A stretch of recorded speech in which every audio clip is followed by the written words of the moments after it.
వస్తే బాగుంటుంది, అందరికీ అవి పరిచయం అవుతాయి అని నాలో ఆశ కలిగినాను. కాబట్టి ఈ వారం, వచ్చే వారం మినహా తర్వాత నుంచి చిన్న ప్రవక్తల గ్రంథాలు అంటే చిన్న ప్రవక్తల గ్రంథాలు అంటే హోషేయ దగ్గర నుంచి మలాకి వరకు, అయితే పెద్ద ప్రవక్తలు అంటే యెషయా గ్రంథం,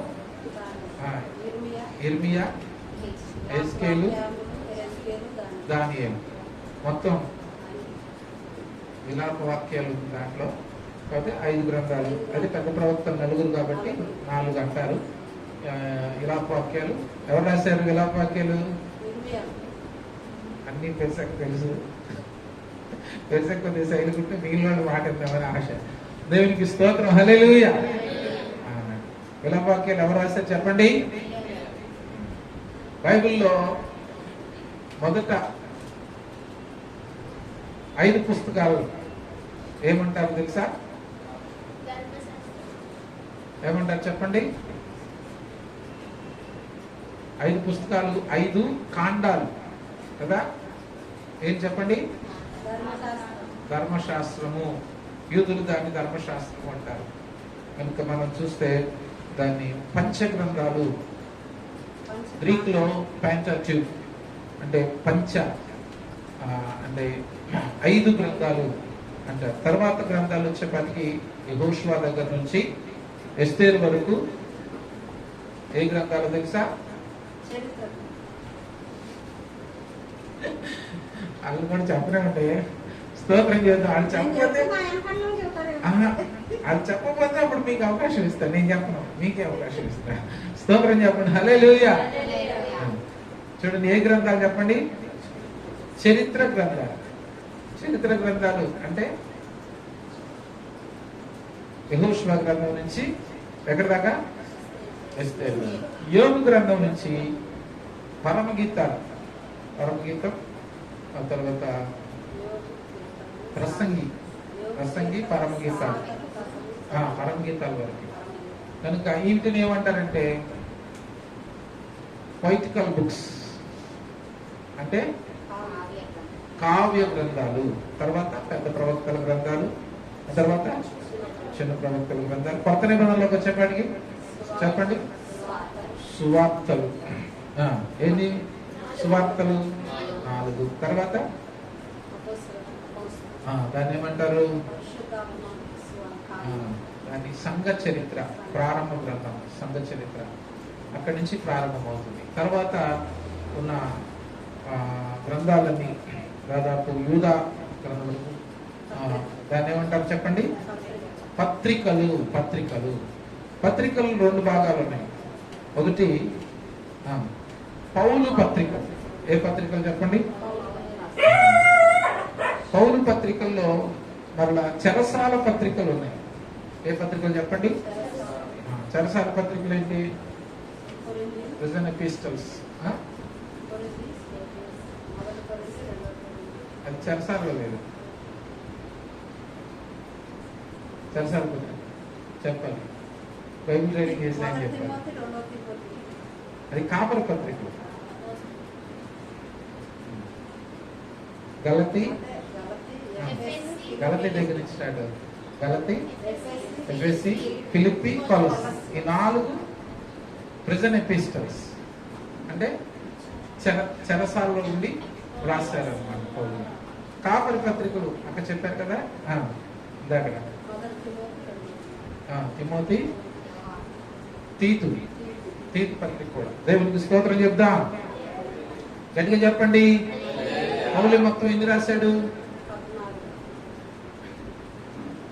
మీరిద్దరే చెప్పుకుంటున్నారు, నాకేం చెప్పట్లేదు. స్తోత్రం చెప్పండి, హల్లెలూయా. అందుకే లేడీస్ విడిగా, జెంట్స్ విడిగా ఎందుకు కూర్చోబెడతారంటే పక్కనే ఉంటే చాలా మాట్లాడుతుంది. సరే, మీకు ఫ్రీడమ్ ఇచ్చేసాం, కాకపోతే ఆ ఫ్రీడమ్ని మీరు జాగ్రత్తగా వినియోగించుకోవాలి. ప్రైజ్ ది లార్డ్, హల్లెలూయా. ఇలాగా మనం గమనించాల్సిన విషయం ఏంటంటే, తర్వాత పత్రికలు అపోస్తులు రాసిన, అంటే యాకోబు, తర్వాత యోహాన్ గారు, పేతురు గారు, యోహాన్ గారు చివరిది మనం చూసినప్పుడు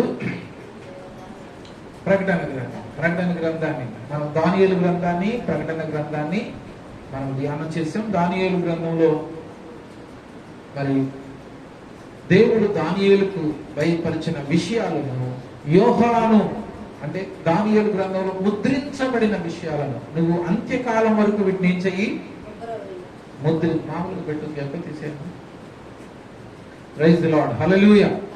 చూడండి, మనం దానియేలు గ్రంథంలో మనం గమనించినప్పుడు దానియేలు గ్రంథంలో ముద్రించబడిన విషయాన్ని ప్రకటన గ్రంథంలో దేవుడు ఏం చేశాడంటే దాన్ని రివీల్ చేశాడు, అంటే ప్రత్యక్షపరిచాడు. కనుక ప్రకటన గ్రంథాన్ని ప్రత్యక్షతల గ్రంథం అని కూడా అంటారు. ప్రకటన గ్రంథాన్ని మనం ధ్యానం చేసాం కదా. ప్రకటన గ్రంథంలో ఉన్న విషయాలు ముఖ్యంగా 2 విషయాలు మనం చూసాం. 2 విషయాలు, అది మన మత్తయి సువార్త 24వ అధ్యాయము 3వ వచనంలో యేసు ప్రభు శిష్యులు ఆ విషయాలు అడిగినట్లుగా మనము చూస్తాం. మనకు సంబంధించిన ముఖ్యమైన విషయాలు మత్తయి సువార్త 24వ అధ్యాయం 3వ వచనం.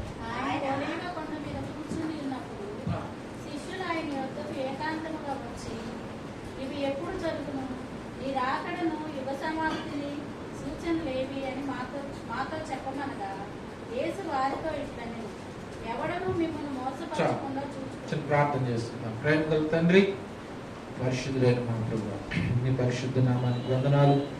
ఈ సమయంలో దేవాలయంలో చదవబడిన వాక్య భాగాన్ని బట్టి నీకు వందనాలు. ఈరోజు ధ్యానం చేసే వాక్యం అంతటిని మీరే మాట్లాడి నీ ప్రజలకు బోధించి నీ దాసును బలపరిచి వాడుకొని నీ స్వరాన్ని నీ బిడ్డలు వినటానికి, వారి హృదయాలు నీ వాక్యంతో నింపబడి నీ కొరకు జీవించడానికి మీరు బలపరచమని యేసయ్య మనలు పొంది ఉన్నాను వేడుకుంటున్నాము తండ్రి. దేవునికి స్తోత్రం, హల్లెలూయా. గట్టిగా స్తోత్రం చెప్పుకుందాం, హల్లెలూయా. ప్రియులారా, మనము ఇక్కడ చూసినప్పుడు 2 విషయాలు. ఒకటి, నీ రాకడకు యుగ ప్రకటన గ్రంథంలో యేసుక్రీస్తు ప్రభు యొక్క రాకడ విషయాలను, ఆ తర్వాత ఈ యుగ సమాప్తి యందు జరగబోయే విషయాలను మరి తెలియచేసినట్లుగా మనం. అందుకని ప్రకటన గ్రంథం 1వ అధ్యాయం 8వ వచనంలో, ప్రకటన గ్రంథం 1వ అధ్యాయం 8వ వచనం త్వరగా తీసుకుందాం. అల్ఫయు ఒమేఘయు నేనే,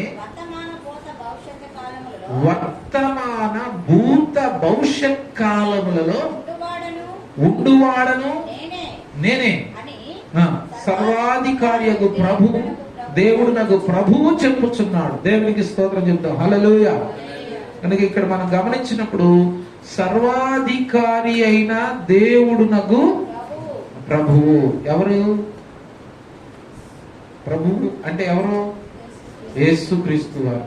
కనుక ఇక్కడ ఆయన ఎవరంటే చెప్పండి, సర్వాధికారియును. ఆమేన్, హల్లెలూయా. గట్టిగా చెప్తాం, 2 చేతులెత్తి హల్లెలూయా. ఆయన ఎప్పుడు ఉన్నవాడు? 2000 సంవత్సరాల క్రితం ఉన్నవాడా? కాదు. ఎప్పుడున్నవాడు? భూత వర్తమాన భవిష్యత్ కాలములో ఉన్నవాడు. దేవునికి స్తోత్రం చెప్తాం గట్టిగా, హల్లెలూయా. కనుక మనం గమనించాల్సిన విషయం ఏంటంటే, భూత వర్తమాన భవిష్యత్ కాలములలో ఉన్న దేవుడు ప్రభునందు ప్రియులరా, ఆయన మరి జరగబోయే విషయాన్ని యోహానుకి తెలియజేశాడు. ప్రకటన గ్రంథం ధ్యానం చేశాం కదా. ప్రకటన గ్రంథం మీకు ఏమైనా అర్థమైనట్టు అనిపించిందా? దాదాపు మరి చాలా, అంటే 1 సంవత్సరం నుంచి చెప్పానా, లేకపోతే 6 నెలల నుంచి, నాకు గుర్తులేదు ఎప్పుడు స్టార్ట్ చేశాను. ఇప్పుడు 2 సార్లు, అంతకుముందు ఒకసారి చెప్పాను, ఇది 2వ సారి చెప్తాం ప్రకటన గ్రంథాన్ని గురించి. మరి ఏమన్నా మీకు అర్థమైనట్టు అనిపించింది ఆ ప్రకటన గ్రంథం? అర్థమైందన్న వాళ్ళు సరే చేతులు ఎత్తండి, కనీసం మాట్లాడలేదు, నోరు మాస్కులు వేసుకున్నారు కాబట్టి చేతులు ఎత్తండి. అర్థమైందండి అన్నవాళ్ళు. అది అప్పుడప్పుడు వచ్చిన అర్థమైందని చేస్తుంది పింకి. స్తోత్రం, మీకేం అర్థమైంది? ఏమర్థమైంది?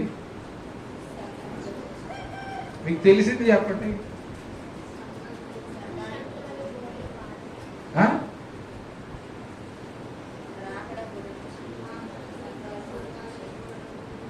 యేసు ప్రభు రాకడికి సంఘం ఏం చేయాలి?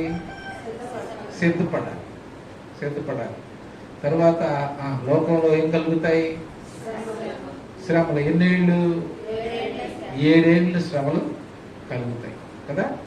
ఆ శ్రమలలో మరి ఇశ్రాయేలీలను ప్రత్యేకంగా దేవుడు రక్షించి విమోచించబోతున్నాడు. ఆ తర్వాత గొర్రెపిల్ల విందు 19వ అధ్యాయంలో 20వ అధ్యాయంలోకి వచ్చేపాటికి 20వ అధ్యాయంలోనేమో 1000 ఏండ్ల పరిపాలన, ధవళ సింహాసనం యొక్క తీర్పు, 21, 22 అధ్యాయాల్లో నూతన యెరూషలేము. దేవునికి స్తోత్రం చెప్దాం. హల్లెలూయా. కనుక మనం నేను క్లుప్తంగా మనము ధ్యానం చేసుకున్న వాటిలో కొన్ని విషయాలు, అంటే ఈ ప్రకటన గ్రంథంలో మనం ఎందుకు ధ్యానం చేయాలి, ఎందుకు మనం అంటే వాటిని ఎందుకు గుర్తు పెట్టుకోవాలి అన్న విషయాలు కొన్ని నేను మీకు చెప్తాను. మొట్టమొదట మనం ఇక్కడ చెప్పుకున్న విధంగానే మత్తయి సువార్త 24వ అధ్యాయం 3వ వచనాన్ని మనం చదివితే చూడండి, నీ రాకడకు యుగ సమాప్తికి సూచనలు ఏమిటి అన్నప్పుడు యేసు ప్రభు వారు ఏం చెప్పారు అక్కడ చూద్దామా. మత్తయి సువార్త మొట్టమొదట ఆయన చెప్పిన మాట 24వ అధ్యాయంలో 4వ వచనంలో యేసయ్య అంటారు, యేసు వారితో ఇట్లనెను, ఎవడు మిమ్మును మోసపరచకుండా చూచుకొనుడి. ఇక్కడ మనం గమనిస్తే యేసు ప్రభు వారు ఏమంటున్నారంటే, ఎవడు మిమ్మును మోసపరచుకొనకుండా చూచుకొనుడి. దేవునికి స్తోత్రం చెప్తాం గట్టిగా. హల్లెలూయా. పిల్లరా, యేసయ్య చెప్తున్నాడు మిమ్మల్ని మోసపరచకుండా చూచుకోండి. కనుక అంటే ఈ రోజుల్లో ప్రభునందు పిల్లరా మనము గమనించాల్సిన విషయం ఏంటంటే, సంఘ పరిస్థితుల్లో కూడా మనం చూసినప్పుడు, విశ్వాస జీవితంలో చూసినప్పుడు చూడండి, యేసు ప్రభువుతో మనము నడుస్తూ ఉన్నప్పుడు మొట్టమొదట మనకు ఎంతో ఆసక్తి కలుగుతుంది. ఎఫెసీ సంఘాన్ని గురించి దేవుడు మొదట నీవు నాకున్న ప్రేమను వదిలితివి. కనుక మనము రక్షణ పొందిన నాడు చూడండి, ఆ తొలి దినాలలో ఎంతో విశ్వాసాన్ని, ప్రార్థనా జీవితాన్ని, వాక్యం క్రమంగా చదవాలని ఆశను ఆసక్తిని కలిగి వాక్య ధ్యానాన్ని చేస్తాం. రాను ఏమైంది అంటే నిర్లక్ష్యము వచ్చేస్తుంది. ఎందుకు అంటే నీ హృదయంలో పద్దాకా చదువుతున్నాం తెలిసిందే కదా, పద్దాకా ప్రార్థన చేయాలి, రోజు ప్రార్థన చేయాలా, ఏముందిలే అని అనుకుంటాం. కానీ మనం గమనించాల్సిన విషయం ఏంటంటే, ఇదిగో నీ హృదయము నిన్ను మోసం చేయకుండా. చూడండి, ఇంకా మనం చూస్తే ఎవరు కూడా నిన్ను మోసం చేయకుండా. పేతురు గారు ఆ విషయంలో ఆయన కొన్ని మాట చెప్పారు. ఒకసారి చూడండి, పేతురు రాసిన 2వ పత్రిక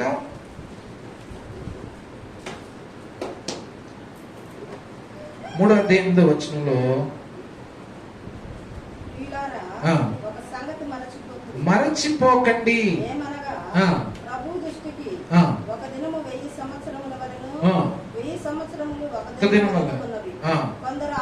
కొందరు ఆలస్యమని ఎంచుకున్నట్లు ప్రభు తన వాగ్దానం గురించి ఆలస్యము చేయువాడు ఎవడును నశింపవలని ఇచ్చయింపక అందరూ మారు మనసు వల్ల మీ ఎడల దీర్ఘ శాంతము గలవాడై. దేవునికి స్తోత్రం. హల్లెలూయా. ప్రభు మన పట్ల ఏం కలిగి ఉన్నాడంట? కొందరు ఏమనుకుంటున్నారంట? ఆలస్యమని ఎంచుకున్నట్లు. కొందరు ఆలస్యమని ఎంచుకున్నట్లు. కనుక ప్రియులారా, మనం గమనిస్తే ఈ ప్రభు రాకడ విషయంలో మనం చూసినప్పుడు యేసు ప్రభు వారు ఆ దేవాలయం దగ్గరకు వచ్చి, ఇదిగో వారందరూ కూడా ఈ కట్టడాలన్నీ చూసామో అయ్యా, ఎంత చక్కగా ఈ దేవాలయాన్ని కట్టారో అని చెప్తున్నప్పుడు, ఎందుకంటే 40 సంవత్సరాలు హేరోదు దాన్ని ఏం చేశాడు చెప్పండి? కట్టించాడు. అయితే ఇవన్నీ మీరు చూస్తున్నారు కదా, రాతి మీద రాయి ఒకటైనను ఇక్కడ నిలిచి ఉండకుండా పడద్రోయబడనని మీతో నిశ్చయముగా చెప్పుచున్నాను అనగానే వాళ్ళు అడుగుతున్నారు అనమాట. యేసు ప్రభు వారు తర్వాత ఆ ఒలివ కొండ మీద కూర్చున్నప్పుడు శిష్యులు ఆయన దగ్గరికి ఏకాంతంగా వచ్చి, ఇవి ఎప్పుడు జరుగుతాయి అంటూ, నీ రాకడకు యుగ సమాప్తికి సూచనలు ఏంటంటే, అప్పుడు యేసయ్య అన్నాడంటే, ఎవడు మిమ్మల్ని మోసపరుచుకోకుండా చూసుకోండి, అనేకులు నా పేరిట వచ్చి నేనే క్రీస్తునని చెప్పి పలువురిని, నేనే క్రీస్తును అని చెప్పి. చూడండి 23వ వచనంలో మనం చూస్తే, ఆ కాలమందు ఎవడైతే అక్కడ ఉన్నాడు అని చెప్పిన నమ్మకుడి, అబద్ధపు క్రీస్తులను అబద్ధపు ప్రవక్తలను వచ్చి సాధ్యమైతే సహితము మోసపరచుటకై గొప్ప సూచక క్రియలను, మోసం చేయడానికంట ఈ అబద్ధపు క్రీస్తులు అబద్ధపు ప్రవక్తలు వచ్చి ఏం చేస్తారంట, గొప్ప సూచక క్రియలు మహత్కార్యాలు కనపరుస్తారు. కాబట్టి మీరు ఎవరు కూడా ఏం చేయొద్దన్నాడు ఆయన, ఎవడు మోసపరచకుండా మిమ్మల్ని మీరు చూచుకోండి. ఈ దినాల్లో మనం గమనించాల్సిన విషయం ఏంటంటే, ముఖ్యంగా ప్రభునందు పిల్లరా, ఎవడు మనల్ని మోసం చేయకుండా ఉండేటట్లు చూడండి. దేవుని రాజ్యము రాకడ విషయంలో మనల్ని మనమే మోసం చేసుకోకుండా, ఇంకా ఇప్పుడే ముందులే, ఇప్పుడే కాదు కదా అని మనము నిర్లక్ష్యముగా ఉండకుండా మనము ప్రభునందు పిల్లరా ఉండాలని దేవుని వాక్యం సెలవిస్తా ఉంది. అందుకని లూకాసు వార్తలో అన్నాడు. లూకాసు వార్తలో ఈ విషయంలో ఏమని చెప్పాడంటే, యేసు ప్రభు వారు లూకాసు వార్త 22వ అధ్యాయం 21వ అధ్యాయం 34వ వచనం. మీ హృదయములు ఒకవేళ కింది వలనను మత్తు వలనను ఐహిక విచారముల వలనను మందముగా ఉన్నందున ఆ దినము అకస్మాత్తుగా మీ మీదకి గురి వచ్చినట్టు రాకుండా మీ విషయమై మీరు జాగ్రత్తగా ఉండుడి. ఇక్కడ చూడండి, మీ హృదయములు ఒకవేళ తిండి వలనను మత్తు వలన ఐహిక కనుక తిండి వలన మత్తు వలన ఒకవేళ ఏమీ లేవని, తినడానికి తిండి లేదు, ఉండటానికి ఇల్లు లేదని ఐహిక విచారము వలన మందముగా ఉన్నందున ఆ దినము అకస్మాత్తుగా మీ మీదకి రాకుండా, చూడండి, అకస్మాత్ మీ గురి వచ్చినట్టు రాకుండా మీ విషయమై జాగ్రత్తగా ఉండాలి. కనుక మనల్ని మోసం చేసే పరిస్థితులు, ఇంతకు పూర్వమే అనేక మంది క్రీస్తులు వచ్చారని చెప్తుంది. నేనే క్రీస్తును అని రకరకాలుగా మనం చూస్తాం. ప్రభునందు పిల్లరా, దీని గురించి చరిత్ర మనం వెళ్తే చాలా టైం పడుతుంది. చాలా విషయాలు ప్రభుని క్రీస్తునని చెప్పుకున్న వారు ఉన్నారు. వాళ్ళలో మనం చూసినప్పుడు ఇక్కడే ఏమంటారంటే, అతను ఇక్కడ ఒక టెంపుల్ కూడా దాని విషయంలో ఉంది. ఈయనే చివరి క్రీస్తు అంటారు. ఆ పేరు చివరిలో కృష్ణ అని వస్తుంది. మీకు ఎవరికి ఐడియా లేదా? ఆయన ఆల్రెడీ ఒక 50 సంవత్సరాల క్రితం ఆల్రెడీ వచ్చి నేను క్రీస్తు అని చెప్పి చనిపోయాడు. దేవునికి స్తోత్రం, హల్లెలూయా. కనుక అంటే ఇక్కడ ఆయన కాదు, ఫారిన్ అతనే. కాకపోతే నేను క్రీస్తు అవతారాన్ని చెప్పుకున్నాడు. దేవునికి స్తోత్రం చెప్తాం, హల్లెలూయా. అలాగే మరి ఇతర దేశాల్లో అనేక మంది తాము క్రీస్తులని చెప్పుకొని మరి ప్రభునందు పిల్లరా అనేకులను మోసపరిచి వాళ్ళతో పాటు తమను కూడా ఆత్మహత్యలకు ప్రేరేపించిన వాళ్ళ చరిత్రలు ఇంతకుముందు నేను చదివాను.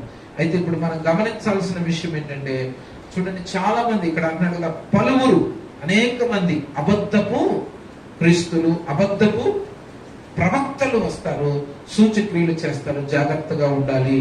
రెండవది ఏం జరుగుతుందని యేసు ప్రభువు వారు అన్నారంటే 24వ అధ్యాయం 7వ వచనంలో, మనం 6వ వచనం చదువుతాం. 24:6. మరియు మీరు యుద్ధముల గూర్చి యుద్ధ సమాచారం గురించి వినబోదురు, ఇవి జరగవలసి ఉన్నవి గాని అంతము వెంటనే రాదు. జనం మీదకి జనము, రాజ్యం మీదకి, అక్కడక్కడ కరువులు, భూకంపాలు, ఇవన్నీ వేదనలకు. అప్పుడు జనులు మిమ్మల్ని శ్రమలు పాలు చేసి మీరు నా నామము నిమిత్తము సకల జనముల చేత ద్వేషించబడుదురు. అనేకులు అభ్యంతరపడి ఒకరినొకడు అప్పగించుకుని ద్వేషితురు.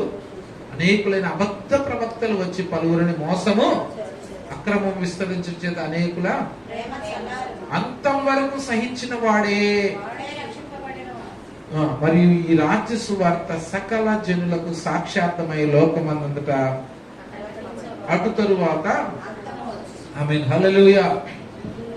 ఇక్కడ యేసు ప్రభు వారు ఈ ఆయన రాకడ సూచనలో ఏమని చెప్తారు? ఇక్కడ యుద్ధాలు, తర్వాత కరువులు, భూకంపాలు, జనం మీదకి, జనము రాజ్యం మీదకి, ఇవన్నీ వేదనలకు.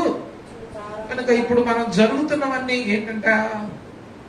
యుద్ధాలు కానివ్వండి, కరువులు కానివ్వండి, ఈ తెగుళ్ళు కానివ్వండి, ఇవన్నీ దేనికి ప్రారంభము?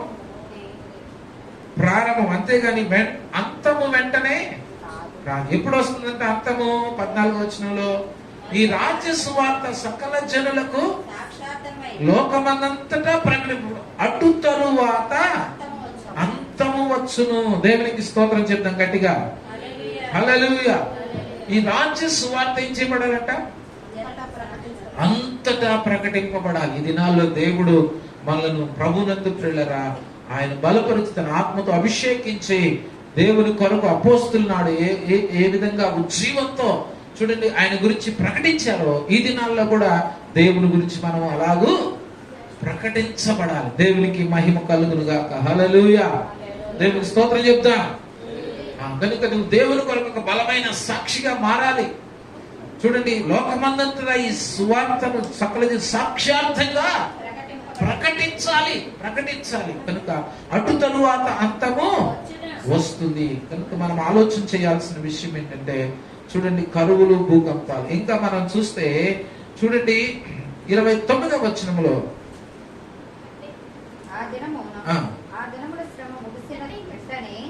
చీకటి సూర్యుని కమ్మును, చంద్రుడు కాంతినియ్యడు, ఆకాశం నుండి నక్షత్రములు రాను, ఆకాశమందరి శక్తులు కదిలింపబడును. అప్పుడు మనిషి కుమారుని సూచన ఆకాశమందు కనబడు. లూకాసు వార్తలు కూడా మనం చదివితే లూకాసు వార్త 21వ అధ్యాయంలో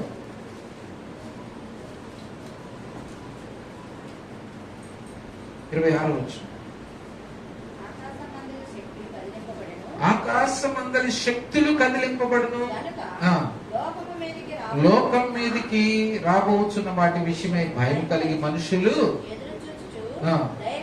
ధైర్యము చెడి కూలుదురు. అప్పుడు ప్రభావముతోను మహామహితోను మేఘారూరుడై వచ్చుడు చూదురు. ఇవి జరుగునారంభించినప్పుడు మీరు ధైర్యం తెచ్చుకొని మీ విడుదల ఆమేన్ హల్లెలూయా గట్టిగా చెప్తాం హల్లెలూయా. కనుక మీ విడుదల ఏమైంది అంటున్నాడు ప్రభు? సమీపమైంది. రెండు చేతుల దేవునికి స్తోత్రం చెప్తాం గట్టిగా హల్లెలూయా.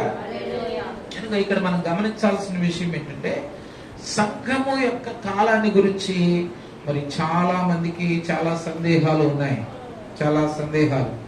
సంఘము ఎప్పుడు ఎత్తబడుతుంది అనే సమయానికి మరి ప్రత్యేకంగా 3 ప్రాముఖ్యమైన థీరీస్ లేకపోతే 3 ప్రాముఖ్యమైన ఆలోచనలు ఉన్నాయి. అవి ఒకటి ఏంటంటే ఇంతకుముందు మీకు చెప్పాను, సంఘము 7 ఏండ్ల శ్రమలకు ముందే ఎత్తబడుతుంది అని. కొంతమంది కాదు సంఘము శ్రమల మధ్య కాలంలో ఎత్తబడుతుందని. కొంతమంది కాదు 7 ఏండ్ల శ్రమలలో కూడా సంఘం ఉంటుంది, 7 ఏండ్ల శ్రమలు అయిన తర్వాత సంఘము. కనుక మరి చాలా మంది నమ్మేది ఏంటంటే శ్రమలకు ముందే దేవుడు సంఘాన్ని. అయితే అనుకుంటున్నానంటే సంఘము ఎత్తబడటం అంటే ప్రభునందు ప్రియులరా చూడండి సంఘము పరిశుద్ధులు అని వ్రాయబడిన మాటకు మనం గమనించినప్పుడు 7 ఏండ్ల శ్రమల కాలములో మాత్రమే కాకుండా దేవుడు ఎప్పుడైతే ఆయన పునరుద్ధానుడై తిరిగి లేచాడో అప్పుడు పరిశుద్ధుల శరీరాలు ఏమైనాయి? లేపబడినవి. కనుక సంఘము అనేది కేవలము మనం చూసినప్పుడు ఈ క్రొత్త నిబంధన కాలంలోనే కాకుండా దేవుడు పాత నిబంధనలో ఉన్న భక్తులు, క్రొత్త నిబంధనలో ఉన్న పరిశుద్ధ విశ్వాసులు, శ్రమల కాలంలో ఉన్న విశ్వాసులు వీరందరినీ కలిపి దేవుడు సంఘం అని పిలుస్తున్నాడు అనేది నా ఆలోచన. దేవునికి స్తోత్రం చెప్తాం గట్టిగా, హల్లెలూయా. కనుక ఇక్కడ మనం గమనించాల్సిన ప్రాముఖ్యమైన విషయం ఏంటంటే, దేవుడు చూడండి, అంటే సంఘము ఎత్తబడటంలో ఏమున్నాయంటే కొన్ని రకరకాల స్టెప్స్ ఉన్నాయి. కనుక ఇక్కడ మనం ఆలోచన చేయాల్సిన విషయం ఏంటంటే, సంఘము ఎత్తబడటంలో మనం చూసినప్పుడు ప్రాముఖ్యంగా శరీరముతోనే కొంతమంది ప్రభునందు పిల్లల ఎత్తబడతారు. మనము తెస్సలోనికీయులకు రాసిన పత్రిక 1వ పత్రిక 4వ అధ్యాయం 13వ వచనం నుంచి మనం చూస్తే, మొదటి తెస్సలోనికీయులకు రాసిన పత్రిక 4వ అధ్యాయం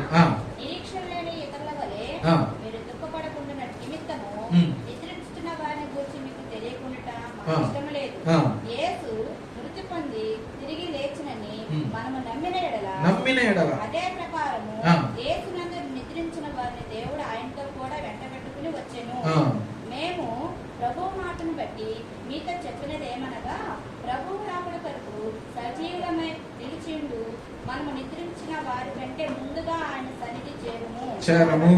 ఆర్భాటముతోను ప్రధాన దూత శబ్దముతోను దేవుని బోరతోను పరలోకము నుండి ప్రభువు దిగువచ్చును.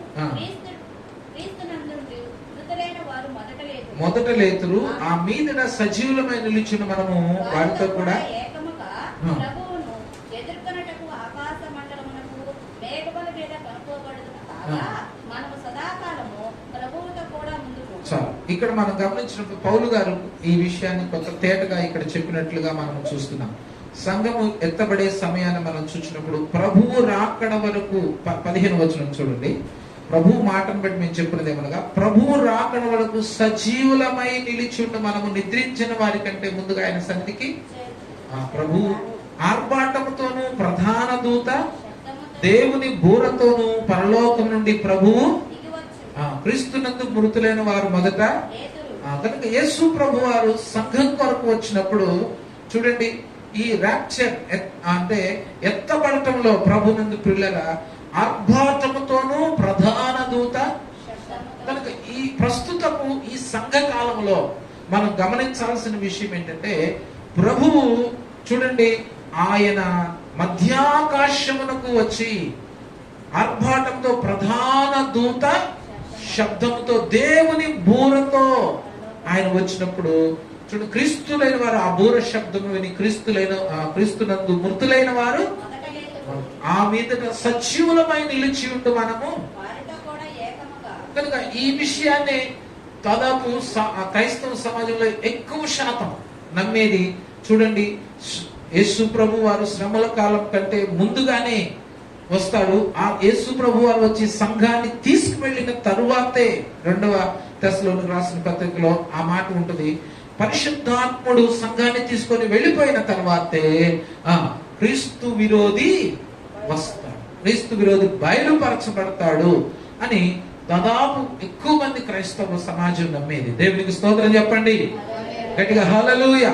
అయితే మిగిలిపోయిన వారు క్రీస్తు కొరకు నమ్మకమైన వారై హతసాక్షులై శ్రమల మధ్య కాలంలో, ఆ తర్వాత మనం చూసినప్పుడు ఇశ్రాయేలీలతో పాటు మరి చూడండి కొంతమంది శ్రమల చివరి కాలంలో కూడా వారు క్రీస్తుకు హతసాక్షులై క్రీస్తు కొరకు అన్య జనులు చనిపోవటం మనం చూస్తాం. దేవునికి స్తోత్రం, హల్లెలూయా. అంటే అన్య జనులలో నుంచి ఇశ్రాయేలులతో పాటు అన్ని జనులలో నుంచి విశ్వసించిన విశ్వాసులు కూడా చూడండి మరి ఇశ్రాయేలులతో పాటు రక్షణ పొందుతారు. దేవునికి స్తోత్రం చెప్దాం గట్టిగా, హల్లెలూయా.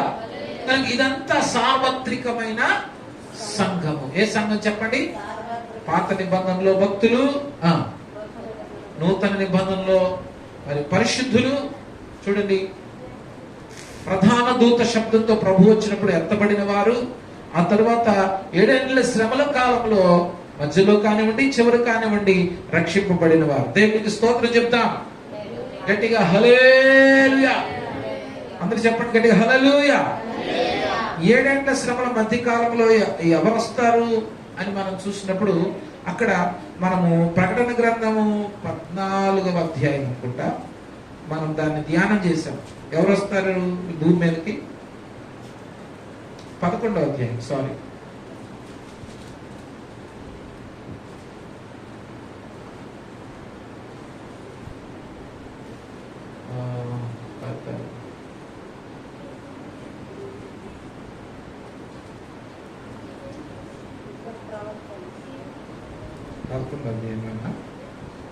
రెండు ఒలీవ చెట్లు, ఇద్దరు సాక్షులు.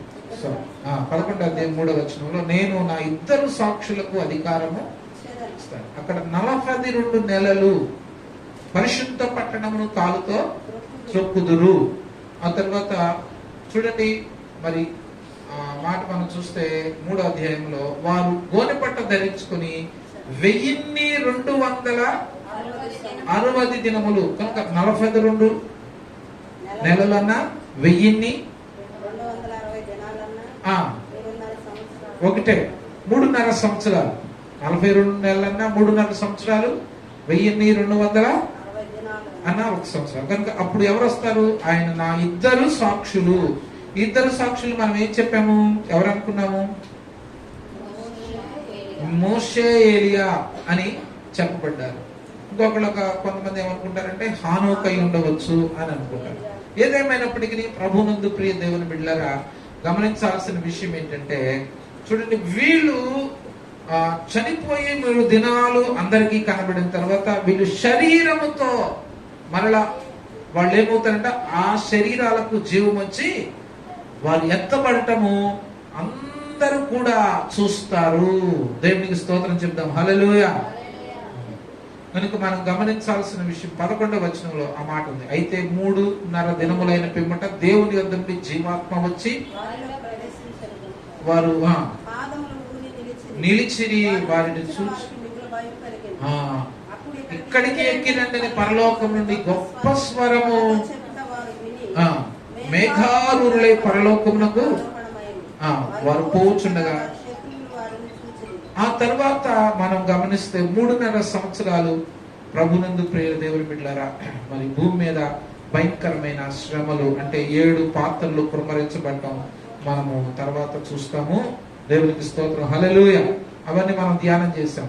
చూడండి, మరి 16వ అధ్యాయంలో ఆ పరలోకమందును తర్వాత మనం చూసి భూమి మీద జరిగే విషయాలన్నీ ఈ 12, 13, 14, 15 అధ్యాయాల్లో ఆ సమయంలో జరిగే విషయాలన్నీ వ్రాయబడ్డాయి. ఆ తర్వాత మనం గమనిస్తే 16వ అధ్యాయంలో 7 పాత్రలు కుమ్మరించబడటం, మరి బహు భయంకరమైన శ్రమ భూమి మీదకు రావడం మనం చూస్తాం. దేవునికి స్తోత్రం చెప్పండి గట్టిగా. హల్లెలూయా. అయితే ఇప్పుడు మనం ఆలోచన చేయాల్సిన విషయం ఏంటంటే, నేను క్లుప్తంగా చెప్పుకుంటూ వెళ్ళిపోతాను. ఒకసారి చూడండి, ప్రభు వారు ఏం చెప్తున్నారంటే, అపోస్తుల కార్యం 1వ అధ్యాయంలో మరల యేసు ప్రభు ఆరోహణమై వెళ్ళేటప్పుడు యేసు ప్రభుని శిష్యులు అడిగారు అన్నమాట. శిష్యులు అడిగినప్పుడు యేసయ్య ఏం చెప్పాడంటే, 1వ అధ్యాయం 6వ వచనం నుంచి మనం చదివితే, కాబట్టి వారు కూడి వచ్చినప్పుడు ప్రభువా ఈ కాలమందు ఇశ్రాయేలునకు రాజ్యమును మరలా అనుగ్రహించు. అందరూ చూడండి, అపోస్తుల కార్యము 1వ అధ్యాయం 6వ వచనం అని ఆయనను అడుగగా ఆయన కాలములను సమయములను తండ్రి తన స్వాధీనమందుంచుకొని ఉన్నాడు. వాటిని తెలుసుకొనుట మీ పని కాదు. అయినను పరిశుద్ధాత్మ మీ మీదకి వచ్చినప్పుడు మీరు శక్తి నొందెదరు కనుక మీరు యెరూషలేములోను యూదయ సమరయ దేశముల యందంతటను భూదిగంతముల వరకును నాకు సాక్షులై ఉందరని వారితో చెప్పారు. ఏమన్నాడు చెప్పండి ప్రభు? ఇప్పుడు మత్తయి సువార్తలో ఒకళ్ళు రండి. మత్తయి సువార్త 24వ అధ్యాయము 35, 36 వచనాలు చదవండి. మత్తయి సువార్త. అందరు జాగ్రత్త విందాం. ఆకాశము భూమి గతించును గాని ఆ దినమును గూర్చి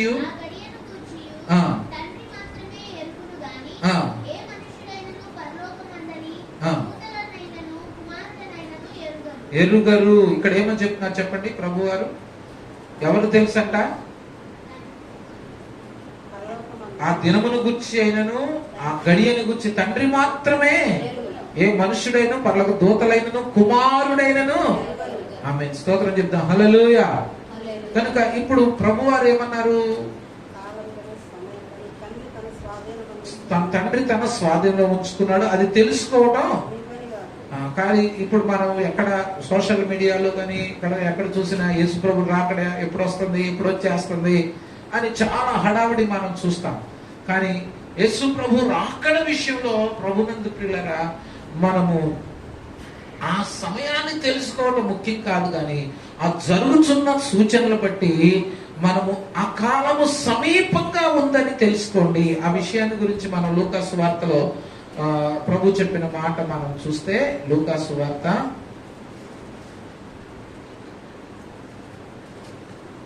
21వ అధ్యాయము 8వ వచనం చదివిన తర్వాత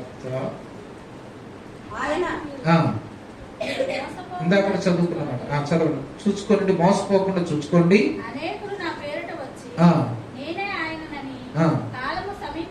కాలము సమీపించనని చెప్పుదురు, మీరు వారిని వెంబడింపకుడి. ఇప్పుడు 29 నుంచి చదువుదాం. యేసయ్య ఏం చెప్తున్నాడు? మరియు ఆయన వారితో మనం చెప్పిన అంజూరపు వృక్షమును సమస్త వృక్షములను చూడండి, అవి చిగురించుట చూచి వసంతకాలం ఇప్పుడే సమీపమైనని మీ అంతటా మీరు తెలుసుకుందరు కదా. అటువలే మీరు ఈ సంగతులు జరుగుతూ చూచినప్పుడు దేవుని రాజ్యము సమీపమైనని. ఇంతకు ఇక్కడ ఏం చెప్పాడు ప్రభు వారు? అనేకులు వచ్చి మిమ్మల్ని మోసపరుస్తారు, కాలం సమీపం చెప్తారు, మీరు వారు వెంబడి పోవద్దు. కానీ ఇక్కడే ప్రభు ఏం చెప్తున్నాడు? ఏం చెప్పాడు చెప్పండి? ఈ చిగురించుట 30వ వచనం, వసంత కాలం ఇప్పుడే మీ అంతటా మీరు తెలుసుకుంటారు.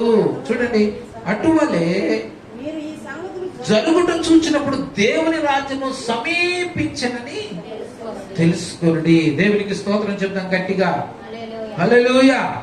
ఇవన్నీ జరుగు వరకు ఈ తరము గతింపదని నిశ్చయముగా. అంటే అర్థం ఏంటో? ఇవన్నీ జరుగు వరకు ఈ తరము గతింపదు అంటే ఏ తరం? తరం అంటే 100 సంవత్సరాలేగా. మరి ఈ తరం గతించదంటే స్తోత్రం చేద్దాం, హల్లెలూయా. ఇలా ప్రభు దృష్టిలో అక్కడ దాకా వెళ్ళలే నేను. స్తోత్రం, హల్లెలూయా. సంఘం అనే తరము, విశ్వాసులు అనే తరము అని అయి ఉండొచ్చు. దేవునికి స్తోత్రం చెప్తాం గట్టిగా, హల్లెలూయా. అంతే కదా. ప్రభును ఇవన్నీ జరిగినప్పుడు ఈ తరము గతించదంటే, ఆ తరం గతించిపోయిందంటే విశ్వాసులందరూ వెళ్ళిపోయారని అర్థమేగా. స్తోత్రం చెబుదాం గట్టిగా, హల్లెలూయా. కనుక మనం ఆలోచన చేయాల్సిన విషయం ఏంటంటే, దేవుని బిడ్డలమైన మనందరం కూడా చూడండి, మరి ప్రభువు రాకడ యుగ సమాప్తి వరకు మనము చూడండి సిద్ధపడవలసిన వారుగా ఉన్నాం. ప్రభువునందు పిల్లల భక్తుడైన దావీదు అంటాడు, చూడండి, నా కాలగతులు నీ వశములో ఉన్నవి కనుక నేను నీ యందు నమ్మిక ఉంచి ఉన్నాను. చూడండి, ఏం జరుగుతున్నా కూడా మనం ఆలోచన చేయాల్సిన విషయం ఏంటంటే, చెప్పండి, కాలం సమయంలో ఆయన స్వాధీనంలోనే. మనకి ఏం జరిగినా ఏమైపోయినా దేవుడికి తెలుసు. మనం ఆయన ఎందుకు నమ్మిక ఉంచాలి, ఎందుకంటే ఆయన నమ్మదగిన వాడు. ఎవరంటే చెప్పండి, ఇది మాట గట్టిగా మనం గుర్తు పెట్టుకోవాలి. ఆయన ఎవరు? వాగ్దానం చేసిన వాడు, నమ్మదగిన వాడు. ఆయన మనం రక్షించి విమోచించి పరలోకం ఇస్తానన్నాడు. మనము చెప్పండి, ఏం జరిగినా ఎక్కడికి వెళ్ళిపోతాం? పరలోకము. అదే కదా మనకు కావాల్సింది. అది ఎప్పుడైనా జరగనివ్వండి. దేవునికి స్తోత్రం గట్టిగా చెప్పండి, హల్లెలూయా. ప్రభునందు ప్రియ దేవుని బిడ్డలారా, సమయంలో మనం ఆలోచన చేయాల్సిన విషయం అంటే, జరగబోయే ఈ సంగతులన్నీ మనము చూస్తున్నప్పుడు మనము సంఘము సిద్ధపాటు కావాలి. సంఘము యొక్క కాలము మనము ఎరిగిన వారుగా ఉండాలి. చూడండి, ఇవన్నీ యేసు ప్రభువు ఇక్కడ చెప్తున్నప్పుడు, మీరు సమీపమైనని ఏం చేయమన్నాడు చెప్పండి? కనుక దేవుని రాజ్యము సమీపమైందని, ఈ సంగతులు జరుగుట మీరు చూసినప్పుడు దేవుని రాజ్యము సమీపమైందని తెలుసుకోండి.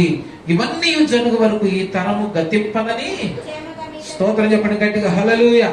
సంఘ కాలాన్ని మనం తెలుసుకొని సిద్ధపాటు కలిగి ఉండాలి. సంఘము ఏం చేయాలంటే సిద్ధపాటు. ప్రభు అందుకనే మరి ప్రకటన గ్రంథంలో మనం చూస్తే, నేను క్లుప్తంగా ఈ విషయాన్ని చెప్పేస్తాను. మరి 2వ అధ్యాయం నుంచి సంఘానికి ఇచ్చిన వర్తమానాలు మనం చూస్తాం. ఎన్ని సంఘాలు ఉన్నాయి? 7 సంఘాలు. ఎన్ని సంఘాలు చెప్పండి అందరూ? 7 సంఘాలు. 7 సంఘాలతో చివరి చెప్తూ ఆయన ఒక మాట అంటాడు, ప్రాముఖ్యమైన మాట. 7 సంఘాల్లో దేవుడు చెప్పిన మాట, కామన్ వాడు ఏంటో చెప్తారు ఎవరైనా? చెప్పండి ఎవరైనా. జయించు వారు అనే మాట దానికి ముందు ఒక మాట చెప్పాడు. ఆ మాట చూడండి, ఏమనంటే చెవి గలవాడు ఆత్మ సంగములతో చెప్పుచున్న మాట. ఆమేన్, హల్లెలూయా. అంటే అర్థం ఏమిటి? దాంట్లో పెద్ద అర్థం ఏముందండి? చెవి గలవాడు ఆత్మ సంగములతో చెప్పుచున్న మాట, సంగములతో ఆత్మ చెప్పుచున్న మాట చెవి గలవాడు వినుగా 17వ వచనంలో మనం చూస్తాం. అలాగే 11వ వచనంలో, అలా ప్రతి సంఘం యొక్క వర్తమానంలో ఆయన చెప్తున్న మాట, ఆ సంఘములతో ఆత్మ చెప్పుచున్న మాట చెవి గలవాడు వినుగాక. చెవి కలిగిన మన అందరం కూడా, అందరికి ఏమున్నాయి చెప్పండి? చెవులు ఉన్నాయా? చెవులు ఉన్నాయా? మనము ఒకసారి ఈ ఉపమానాన్ని చెప్పుకుంటే, ఒక తల్లి జింక, తనకి చిన్న బిడ్డ వచ్చింది, పుట్టింది కనుక ఆ బిడ్డకి ఆహారం తీసుకురావడానికి బయటికి వెళ్తూ, మనం ఈ పొద దాటి బయటికి వెళ్ళ బాబు, బయటికి వెళ్తే క్రూర మృగాలు ఉంటాయి, నిన్ను చంపేస్తాయి, కాబట్టి ఈ పొదలో ఉంటే నువ్వు జాగ్రత్తగా ఉంటావని అది బయటకు వెళ్ళిందంట. బయటకు వెళ్తే ఏం జరిగింది? ఇది ఆ పొదలో అటు ఇటు గెలుతా కొద్దిగా ఆ పొద ఆ పైన ఉన్నది ఖాళీ వచ్చేపాటికి, దాంట్లో వెలుగు పడేపాటికి ఆ దాంట్లో నుంచి అట్లా తలకాయ పెట్టి చూస్తే, ఒరి పొదలో నేను చిక్కుకున్నానంటే చూస్తే ఎంత ప్రపంచం ఉంది, ఈ పొదలో నేను ఏమి ఎగురుతాను, ఏ గంతులు వేస్తాను, అటు తగులు ఇటు తగులుతాను, అమ్మ ఎంత ప్రపంచం దగ్గరికి నన్ను వెళ్ళొద్దంటదా అని చెప్పి మెల్లిగా అటు ఇటు ఖాళీ చేసుకొని ఏం చేసింది? బయటకు వచ్చింది. బయటకు వచ్చి అది గంతులేస్తా ఉన్నప్పుడు ఇంకా ఒక పులి కంట్లో, పులో సింహము దాని కంట్లో పడింది, ఒక దెబ్బకు దాన్ని చంపేసింది. ఈలోపు ఈ చిన్న పిల్ల మాంసాన్ని నేను తింటే ఏం బాగుంటుంది, నా పిల్లలు తింటే అది చక్కగా బాగుంటుందని చెప్పి అది తన పిల్లలు తీసుకురావడానికి అటు ఇటు చూసినప్పుడు ఒక నక్క ఏం చేసిందంటే, దానికి కనపడితే నక్క బావా దీనికి కాపలా ఉండు, నేను వెళ్ళి నా పిల్లల్ని తీసుకొస్తాను అంటే, చూడండి దీని జాగ్రత్త, దీన్ని ముట్టుకోవడానికి వీల్లేదు, దీన్ని ముట్టుకున్నావా, ఏమన్నా చేసావా, నేను నిన్ను కూడా చంపేస్తాను అనగానే, సరే అది ఓకే సరే నువ్వు చెప్పినప్పుడు ఎంత మంచిదని అది మరి వెళ్ళి తన పిల్లల్ని తీసుకురావడం వెళ్ళింది. ఇదేమో నక్కేమో దాన్ని ఎంత చూస్తా ఉంది. దాన్ని ఎంత చూస్తుంది, దానికి నోరు ఊరిపోతుంది ఎదురుగుండా పెట్టుకొని. కాబట్టి ఏం చేయాలి అని ఆలోచన చేసి 2 చెవులు తినేసింది. ఏం తినేసింది? 2 చెవులు తినేసింది. 2 పువ్వు వచ్చింది, సింహం రానే వచ్చింది, చూసేపాటికి ఏం లేవు. అసలు దీన్ని టచ్ చేయదని ముట్టుకోవాలా, ఈ చెవులు ఎందుకు తినేసావంటే అది అంటదే నాకు అసలు దీనికి చెవులే లేవు, నువ్వు సరిగ్గా చూడలేదేమో అంటే. చెవులే లేవు, సరిగ్గా చూడలేదా? చెవులు లేకపోవడం ఏంటి? నేను చెప్పినట్టున్నాయి కాదు, చెవులు కాదే దాని తల్లిని అడుగు, చెవులు ఉన్నాయో లేవో అది చెప్పుద్ది అని చెప్పి ప్రభునందు పిల్లగా. సరే అవి 2 దాని తల్లి వచ్చేదాకా ఆ పొద్దు దగ్గరికి వచ్చేదాకా చూసి, పొద్దు దగ్గరికి వచ్చి పాకిపోతాడు, కాదు ఇట్రా నేను ఏం చేయము, ఇట్రా మాట వద్దని చెప్పి, ఇది నీ పిల్లైనా దాన్ని చూసి ఆ తల్లి ఒకేసారి దుఃఖం వచ్చేసి కళ్ళ నీళ్లు కారుతున్నాయి. సరే ఏడిచిన తర్వాత ముందు మాకు విషయం తేలాలి, దీనికి చెవులు ఉన్నాయా లేవా అంటే ఆ తల్లి ఏం చెప్పిందంటే, నిజంగా చెవులు లేవయ్యా, చెవులు ఉంటే దీనికి గతి. నేను దానికి ఏం చెప్పాను, ఏదో అంటారు కదా, చిలక చెప్పినట్టు చెప్పాను, లేకపోతే దానికి ఎన్నోసార్లు అసలు బయటికి రావద్దు, వస్తే చూడండి చుట్టూ క్రూర మృగాలు ఉన్నాయి, నేను ఏదో చేస్తాయి జాగ్రత్త అని చెప్పాను, అది అసలు వినలేదు. చూడండి అందుకని అది మనసులో అనుకుంటుంది, ప్రభు ఇది నా మాట విన్న చెవులుంటే ఇది మాట వినేది, కాబట్టి దీనికి ఏం లేవు చెవులు లేనప్పుడు ఇక నక్క చూసే ఎంత తెలివిగా ఆలోచన చేసిందో దానికి ఉన్న తెలివి. ప్రైజ్ ది లార్డ్, హల్లెలూయా. కనుక మనకి చెవులు ఉన్నాయి, వింటున్నాం, కానీ ఏం చేస్తున్నాం? ఏదన్నా సమస్య రాగానే, శోధన రాగానే తర్వాత చూసుకోవచ్చులే, దేవుడు క్షమించేస్తాడుగా అని మనం ఏం చేస్తున్నాం? మరి దేవునికి విరోధంగా. అందుకనే సంఘములతో ఆత్మ చెప్పుచున్న మాట. కనుక సంఘము ఎలా సిద్ధపడాలి? ప్రార్థనతో సిద్ధపడాలి. లూకాసు వార్తలో తర్వాత ఇందాక మనం చదువుకున్న వాక్యంలో మనం చూసినప్పుడు ఆయన ఎదుట మీరు నిలబడి శక్తిమంతులు ఉన్నట్లుగా మెళకువ కలిగించేమన్నాడు, ప్రార్థన చేయమన్నాడు. తర్వాత ప్రార్థన చేసి, ఎందుకు ప్రార్థన చేయాలంటే శక్తి పొందడానికి. ఏ శక్తి? యేసు ప్రభువు వెళ్ళిపోతూ చెప్పారు, పరిశుద్ధాత్మ శక్తి మీ మీదకి వచ్చినప్పుడు మీరు శక్తి పొంది ఏమై ఉంటారు? భూదిగంతముల వరకు నాకు సాక్షులుగా ఉంటారు. ప్రార్థన అనేది ఎంతో ప్రాముఖ్యమైనది విశ్వాసకి. రెండవది పరిశుద్ధాత్మ శక్తిని పొందుకోవాలి. మూడవది పరిశుద్ధత కలిగి ఉండాలి. ఏం కలిగి ఉండాలి చెప్పండి? దేవుడు మనల్ని అసలు ఎందుకు విమోచించాడు? దేన్ని కాపాడుకోవాలి? మనము మన పరిశుద్ధతను కాపాడుకోవాలి. మనము మూడవదిగా నేను క్లుప్తంగా చెప్పేస్తున్నాను, సంఘం యొక్క నిరీక్షణ మనం గుర్తుపెట్టుకోవాలి. మనం దేని కొరకు ఎదురు చూస్తున్నామంటే, ఈ లోకంలో ఎన్ని శ్రమలు పడినా, బాధలు పడినా, పేతురు గారు 2వ పత్రిక 5వ అధ్యాయంలో, మొదటి కొరింథీయులకు రాసిన పత్రిక 5వ అధ్యాయంలో అంటాడు, ఈ దేహము శిథిలమైపోయినా. అలాగే రోమీయులకు రాసిన పత్రిక 8వ అధ్యాయం 26వ వచనంలో కూడా దేహ విమోచన కొరకు. దేని కొరకు చెప్పండి? మనం దేని కొరకు ఎదురు చూస్తున్నాం? కొద్దిగా బాధకరంగా, నొప్పులు కలగానే ఏమంటాం? ఏం చెప్పండి?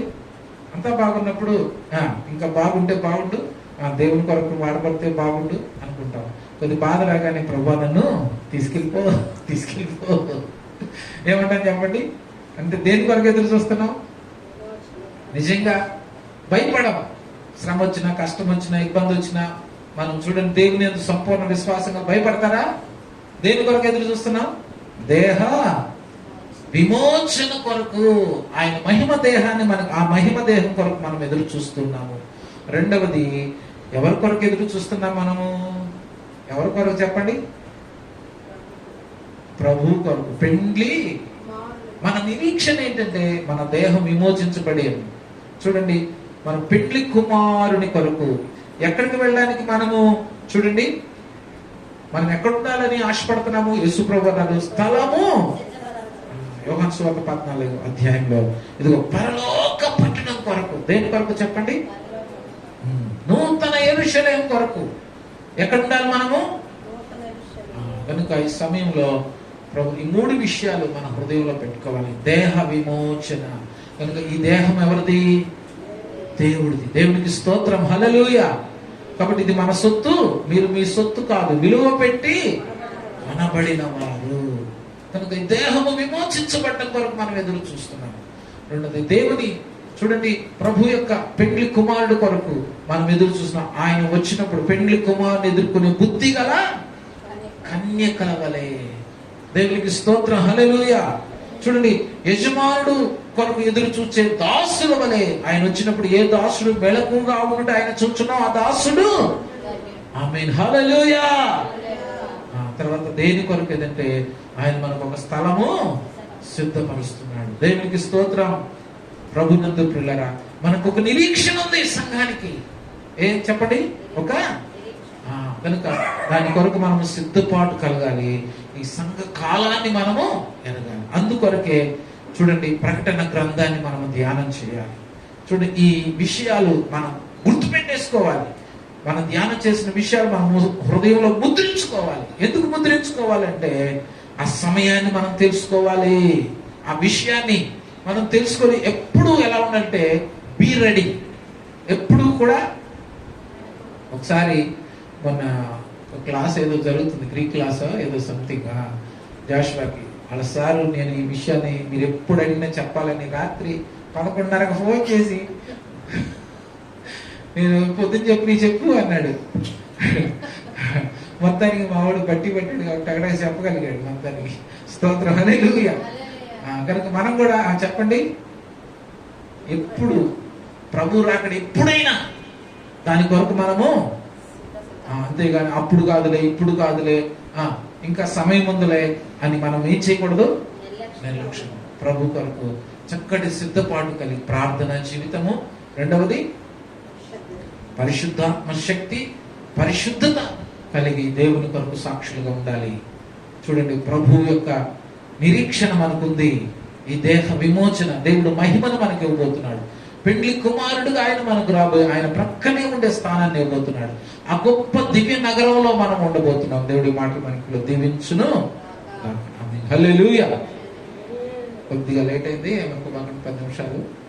దేవుడు దీవించుకున్నాక కానుకల పరిచయంతో ముగించుకుందాం. కానుక పెట్టిన తర్వాత ఈరోజు బ్లెస్సీ బర్త్డే, చిన్న కేక్ కట్ చేసి ప్రార్థన చేసి కేక్ తీసుకొని వెళ్ళాలని మనం చేస్తున్నాం. దేవునికి స్తోత్రం.